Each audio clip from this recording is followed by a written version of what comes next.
Salam aleyküm ya. Vay kavun bratiska. Hava. Nereli adaylar? Haneman.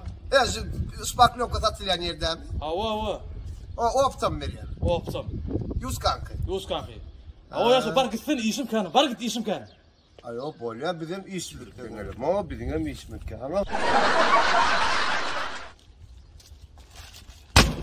Kavun bratiska. Avu Xudaya şükür. Nereli adaylar? Ey Allah döyle. Akburutmayısın. Avu Akburut. Yaman bet diyar ay. Avu Ahmetli vakadan beri optamda. Ne yaptın ay? Avu.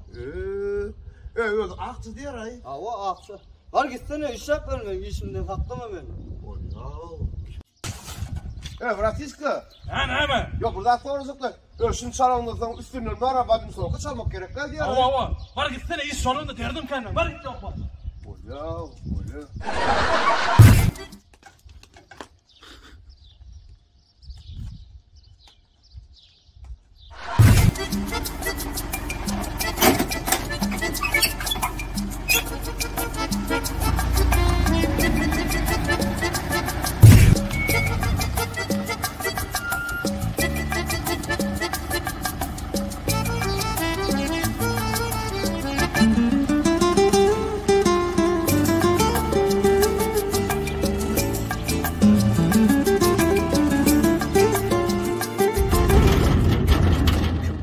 Toş yaptın da sen mi? Yap gittim avu toşla.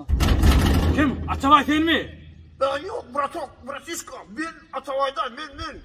Açık gördün mü Bratiska? Kim makarı? Hayır Atavay gelmeyin. Hayır, gömleklerde de.